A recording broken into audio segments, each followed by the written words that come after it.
এবং ডাক্তারের সাথে চ্যালেঞ্জ, যে কোনো ডাক্তার আসলে আমার সাথে, আমি মায়ের যে আমার ওষুধ আছে, অর্সের ওষুধ আছে, সেই অর্সের ওষুধ খাওয়ালে না তার রক্ত বন্ধ হয়ে যাবে। আর যাদের সন্তান হচ্ছে না তাদেরকে আমরা দেখে বলবো যে সন্তান হবে কি হবে না, তারপর সন্তান আসবে। সন্তান মরে যাচ্ছে, তাকে সন্তানকে টিকিয়ে দেওয়ার জন্য করা কাজ। এবং এখানে মহা বগলামুখী হোম করে কবচ তৈরি করি এবং মহামৃত্যুঞ্জয় কবচ তৈরি হয়। এখানে মহা ব্যাধি ভালো হয়ে যায়। শ্রী শ্রী রটন্তী কালীবাড়ি এবং শ্মশান ঘাট দুটোই প্রবেশ গেট কিন্তু দুটোরই এটা। এখানে মাও রয়েছে এবং মায়ের পাশে মহা শ্মশানও রয়েছে। তো শ্মশানটাও আপনাদেরকে দেখাবো আর মন্দিরের চারিপাশটা আপনাদেরকে একটু ঘুরে দেখাবো কিরকম একটা শান্তির যে পরিবেশ, এত সুন্দর একটা পরিবেশ। এখানে বট গাছটা একবার দেখুন, কয়েকশো বছর পুরনো মনে হয় বট গাছ, বিশাল বড় একটা বট গাছ।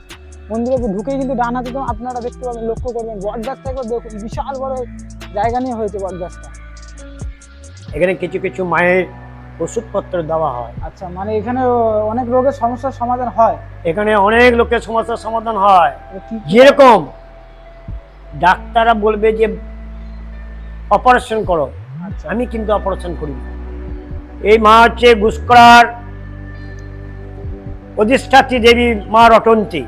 আচ্ছা, এই মাকে প্রথম সাধু রতন তান্ত্রিক সাধনা সিদ্ধি লাভ করেছে এবং আমার যে বাবার যে দাদু ঈশ্বর মহাবিষ্ণু চৌংদার ছিল একজন বিরাট সাধক, তার প্রতিষ্ঠান এই তারই জায়গা। আমরাই এখানে পুজো করি, আমাদের এই সম্পত্তির উপর আমরা পুজো করছি এবং তার এই প্রতিষ্ঠাতা এই মহাবিষ্ণু চৌংদার, উনি একজন ছিলেন বিরাট সাধক। ওই সাধক যখন রতন খেপা ওর কাছে প্রথম এসেছিল, প্রথম ছিল এটা তাল পাতার টাটে পুজো হতো। আচ্ছা, তারপর আস্তে আস্তে বর্তমানে যে অবস্থায় মায়ের কৃপায় চারিধারে লোক মায়ের ভক্ত আগমন হতে হতে আজ এই মন্দির তৈরি হতে চলেছে। আমার ভালো নাম হচ্ছে সোমরাজ চৌংদার, আমাকে সবাই খোকা বলি চেনে। তারপরে আমি পুজো করছি।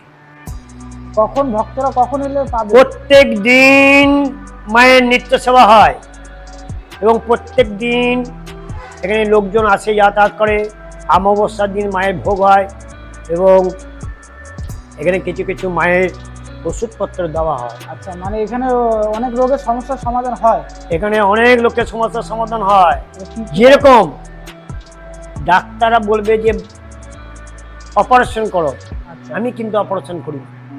এবং ডাক্তারের সাথে চ্যালেঞ্জ, যে কোনো ডাক্তার আসলে আমার সাথে, আমি মায়ের যে আমার ওষুধ আছে, অর্সের ওষুধ আছে, সেই অর্সের ওষুধ খাওয়ালে না তার রক্ত বন্ধ হয়ে যাবে।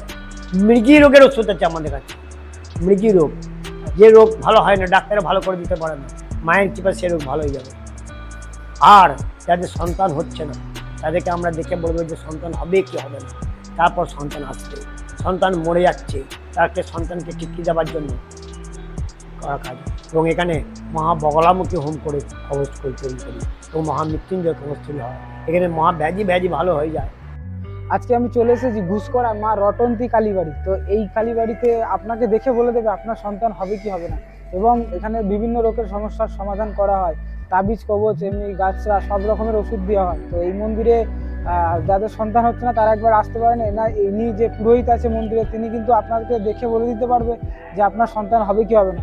কিন্তু আপনি একা আসলে হবে না, স্বামী স্ত্রী দুজনে একসাথে আসতে হবে, তবেই কিন্তু আপনাকে আপনার সমস্যার সমাধান বলতে পারে। আর এই মন্দিরে মায়ের অনেক অলৌকিক ঘটনা আছে। আর মা এই মন্দিরে জীবিত, মানে জীবন্ত মা কালী, জীবন্ত মা কালী বলতে পারেন। তো এই মন্দিরে কিন্তু বহু ভক্ত আসে, অনেক কিছু করা হয়েছে।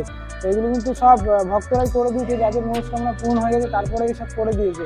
তো খুব সুন্দর একটা পরিবেশের মধ্যে মা কিন্তু ইতিমধ্যে রয়েছে।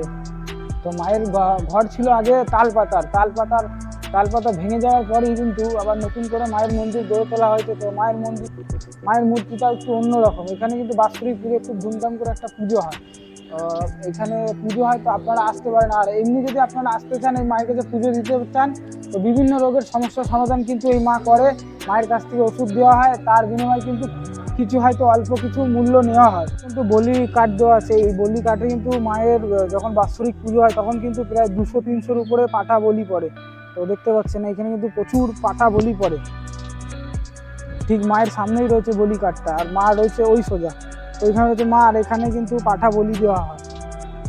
এদিকে হচ্ছে মায়ের মহাশ্মশান, ওখানে কিন্তু মরা পোড়ায়, তো প্রতিনিয়তই কিন্তু মায়ের পাশে এখানে কিন্তু দেহ জ্বলে। এটাও কিন্তু খুব একটা অলৌকিক ঘটনা বলতে পারে। মায়ের মন্দিরের ঠিক ডান পাশেই কিন্তু এই শ্মশান রয়েছে, তো এই শ্মশানেও কিন্তু অনেক অলৌকিক ঘটনা শোনা যায় রাতের বেলায়, অনেক ঘটনা শোনা যায়, কাউকে দেখা যায়, এরকম কিছু একটা ঘটনা আছে। আর এই পাশে একটা বট গাছ আছে, প্রাচীন বট গাছ, একটা বট গাছ আছে। এই বট গাছটা কিন্তু বহু প্রাচীন, এই বট গাছটার অনেক বিশেষ আছে। এই বট গাছটা কোনো একটা ঘরকে জাপটে ধরে আছে। এখানে কোনো একটা ঘর ছিল আগে, আদি যুগে হয়তো কোনো একটা ঘর ছিল, তা এখন কিন্তু ইটগুলো দেখা যাচ্ছে। তো এই ইটগুলোকে কিন্তু এই বট গাছের শিকড়গুলো জড়িয়ে ধরে আছে। আর এবং বট গাছটা কত বড় একবার দেখুন, এই দিকটা পুরো একটা ফাঁকা, মনে হচ্ছে একটা মন্দির টাইপের কিছু একটা করা আছে। তো ভিতরে আরো ফাঁকা, কিন্তু এই পাশ থেকে ও পাশ পুরো দেখা যাচ্ছে। তো এই বট গাছটার মনে হয় কোনো একটা বিষয় আছে, আমরা ঠিক জানি না। তো বট গাছটা দেখেই মনে হচ্ছে কিছু একটা ব্যাপার আছে। বট গাছটার সামনে এই দিকটায় বলেছিলাম না পুজো হয়, হয়তো কোনো একটা মন্দির ছিল অথবা ঘর ছিল। তো ওইখানে কিন্তু ঠাকুর দেখা যাচ্ছে, কিছু ঠাকুর কিন্তু ওখানে রাখা আছে। যত সম্ভব মা তারা আছে, হ্যাঁ মা তারা আছে, মা লক্ষ্মী আছে, আর কি আরো দুটো ছবি আছে, তো আমরা ঠিক বুঝতে পারছি না। ওখানে কিন্তু পুজো হয়, এখনো পুজো হয়। আর ওই দিকটা রয়েছে পঞ্চমুণ্ডির আসন, ওখানেই কিন্তু যিনি সাধক ছিলেন তিনি কিন্তু এখানেই সাধনা করতেন। এখানে কিন্তু সাধকের পঞ্চমুণ্ডি আসন, এখানেই কিন্তু সাধক তন্ত্রবিদ্যা অথবা মায়ের সাধনা করতো। এটাই কিন্তু সেই সাধনা স্থল। এখানে যে লেখা আছে, এখানে কিন্তু পঞ্চমুণ্ডি আসন, শ্রী শ্রী পঞ্চমুণ্ডি আসন এখানে লেখা রয়েছে। তো দেখতে পাচ্ছেন দেয়ালে লেখা রয়েছে, তার মানে এখানেই নিশ্চয়ই উনি সাধনা করতেন। খ্যাপা সাধু রত্নেশ্বর, খ্যাপা সাধু রত্নেশ্বর এখানেই কিন্তু পঞ্চমুণ্ডি আসনে মায়ের সাধনা করতো। তারপরে কিন্তু মাকে পেয়েছে, মা রতন্তী কালী মাকে পেয়েছে। তো তারপরে কিন্তু মায়ের মূর্তি তৈরি হয়েছে, তারপরে কিন্তু মায়ের মন্দির প্রতিষ্ঠা হয়েছে। এখান থেকে ঠিক এই সোজা কিন্তু মায়ের মন্দির প্রতিষ্ঠা হয়েছে। ওই যে ওদিকে দেখা যাচ্ছে মায়ের মন্দির, ওখানে কিন্তু মায়ের মন্দির প্রতিষ্ঠা হয়েছে। এবং হাজার হাজার লোক এখানকার গুসকরা গ্রামের যেখানেই যাই হোক, ঘর বাড়ি যে কোনো অনুষ্ঠান হোক, মাকে প্রথম পুজো দিয়ে তারপর ঘরে তারা তৈরি করে। তারপর এখানে কলকাতা থেকে লোক আসে, বর্ধমান থেকে লোক আসে, খড়গপুর থেকে লোক আসে। এই মা দারুণ, মা জাগ্রত এবং মেলা হয় আমাদের। এই যে মায়ের বাৎসরিক পুজো হয় যখন রটন্তী চতুর্দশী উপলক্ষে, তখন মায়ের মূর্তি তৈরি হয়। 7 দিন মা এখানে অধিষ্ঠাত্রী থাকেন। আপনি দেখে বলে দিতে পারবেন বাচ্চা হবে কি হবে না? হ্যাঁ, আচ্ছা, যাদের বা অনেকের তো হচ্ছে না, তাদেরকে দেখলে বলে দেবো হবে কি হবে না। যদি মনে করো আমার এখানে হয়, তাহলে বলে দিদি আপনি আসুন। এবং দুজনকে চাই, স্বামী স্ত্রী উভয় পক্ষকে চাই আসতে হবে। একজন এলে হবে না? একজন এলে হবে না, স্বামী স্ত্রী দুজনকেই লাগবে। দুজনকে আসতে হবে, আমার সাথে ফোনে কন্ট্যাক্ট করতে হবে। এবং মনে করুন শনিবার মঙ্গলবার প্রচুর লোক থাকে, তো তখন তো হবে না, আপনাকে যে এই আপডেটে আসতে হবে এবং তাদের সাথে কথা বলতে হবে, তাহলে আমি তাকে বলে দেবো। সব শেষে বলি, এই মন্দিরে আসবেন কিভাবে।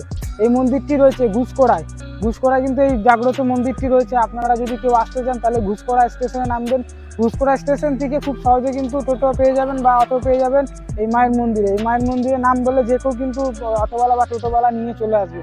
তো যারা যেখান থেকে আসছেন তারা ঘুষকড়া স্টেশনে আসুন, ঘুষকড়া স্টেশন থেকে টোটো ধরুন, টোটো ধরে এই মায়ের মন্দিরে চলে আসুন। এই মায়ের মন্দিরে কিন্তু অনেক কাজ হয়।